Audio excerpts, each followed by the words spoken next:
எங்களுக்கு ஒவ்வொருவருக்கும் ஒரு சந்தோஷமான ஒரு நிகழ்வாயிருக்கிறது. 4 ஹெல்த் அசிஸ்டன்டோடு இந்த வைத்தியசாலை ஆரம்பிக்கப்பட்டது. 2 வைத்தியர்களோடு 4 ஹெல்த் அசிஸ்டன்ட் ஆரம்பிக்கப்பட்டது. ஆரம்பிக்கப்பட்டு இந்த குறுகிய காலத்திலே 7 விருதுகளை இந்த வைத்தியசாலை பெற்றுள்ளது.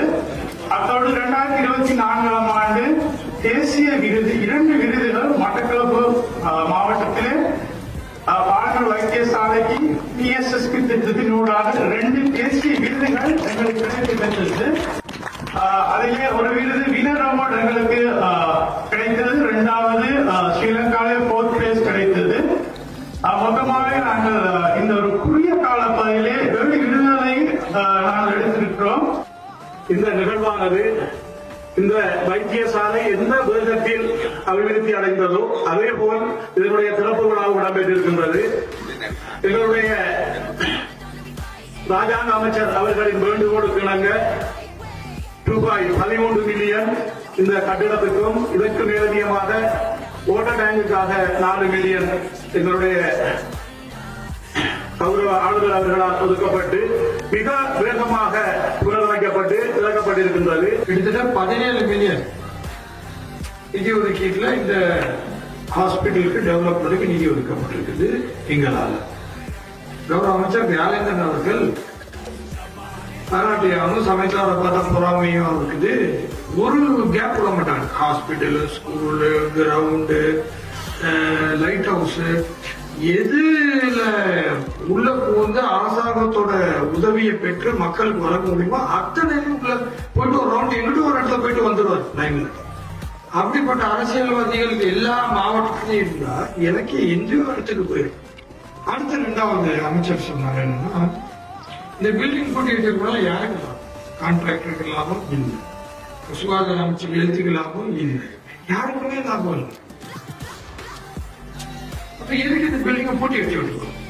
உடனடியாக தரப்போம்னு சொன்னா எனக்கு தெரிஞ்சு 14 மணி நேரத்தில் நான் கவர்னர் ஆனப்போ 3 மாசத்துல ஒரு ஹாஸ்பிட்டல் பில்டிங்கே கட்டி திறந்துருக்கோம் அம்பாக்கல்ல. அடுத்து இதுதான் 14 மணி நேரத்தில் நேற்று நைட்டு 8 மணிக்கு சொன்னா 12 மணிக்கு திறந்துருக்கு. பகுதியிலே மிகவும் சிறப்பாக இயங்கி வந்து ஆண்கள் விடுதி, பெண்கள் விடுதி என்று இந்த வைத்தியசாலை சிறப்பாக இயங்கி வந்து பிற்பட்ட குறிப்பாக சுனாமி அதுக்கு பிற்பட்ட காலங்களிலே இந்த விடுதிகள் எல்லாம் மூடப்பட்டு இங்குள்ள பொருட்களும் கொண்டு செல்லப்பட்டதாக உள்ள மக்கள் மற்றது ஐயா தியாகராஜையா அவர்கள் எங்களை விட்டு பேர்ந்து விட்டார். நேற்று கூட நான் பேசினேன். அவர் எங்களுடைய கரங்களை பிடித்து அழுதார். இந்த வைத்தியசாலையை எப்படியாவது திறக்க வேண்டும், அதான் அவருடைய கனவு. அவர் உண்மையிலே இதுல பல தடவை நாம யாரும் மறக்க முடியாது. நம்ம உண்மையாக சொல்லணும் என்றால் அவர் அழுத உண்மையிலே இந்த வைத்தியசாலை தம்பி திறங்க, இதுக்குள்ள நிறைய கிராமங்கள் இருக்கு, எப்படியா செய்யும். அப்போது நான் முன்னாள் சுகாதார அமைச்சின் செயலாளர் கவர்னர்களோடு பேசி, ஏன்னா இந்த இடமெல்லாம் பார்க்கல, ஆக மோசமா இருந்தது புது பில்டிங் வாங்க. உடனடியாக நாங்கள் அந்த ஆண்கள் பெண்கள் விடுதியை திறப்பதற்கான ரினோவேஷனுக்குரிய பண்டை நான் எடுத்து கொடுத்தேன். ஒரு சிலர் தான் இந்த வைத்தியசாலை மீள திறக்கப்பட வேண்டும் என்பது ஆர்வமாக இருந்தவர். இந்த வைத்தியசாலையின் பொருட்கள் கொண்டு செல்லப்பட்ட போது யாரும் அதை பேசாமல் தான் இருந்தார்.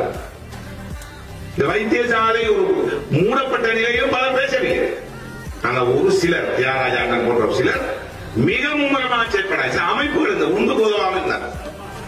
அவர்களுக்கு அந்த மூவனூர் சண்டியர்கள் மாதிரி அதுலதான் எழுதி கொண்டிருந்தாருடைய எந்த ஆக்கபூர்வமான எந்த நடவடிக்கை எடுக்கவில்லை. நான் பகிரங்கமாக சொல்ற விஷயம் 2 வருடத்துக்குள்ளே பல விருதுகளை இந்த வைத்தியசாலை பெற்றிருக்கிறார். 3 வருஷத்துக்கு முதல் தியாகராஜ ஐயா, தம்பி பிரதிராஜ் போன்ற ஒரு சிலர், இந்த கோபாலகிருஷ்ணன் போன்ற சிலர் இந்த வைத்தியசாலை திறக்கப்பட வேண்டும் என்று அன்று அவர்கள் சொல்லியாவிட்டால் இந்த கட்டிடமும் இல்லை, இந்த விடுதியும் இல்லை, விருதும் இல்லை.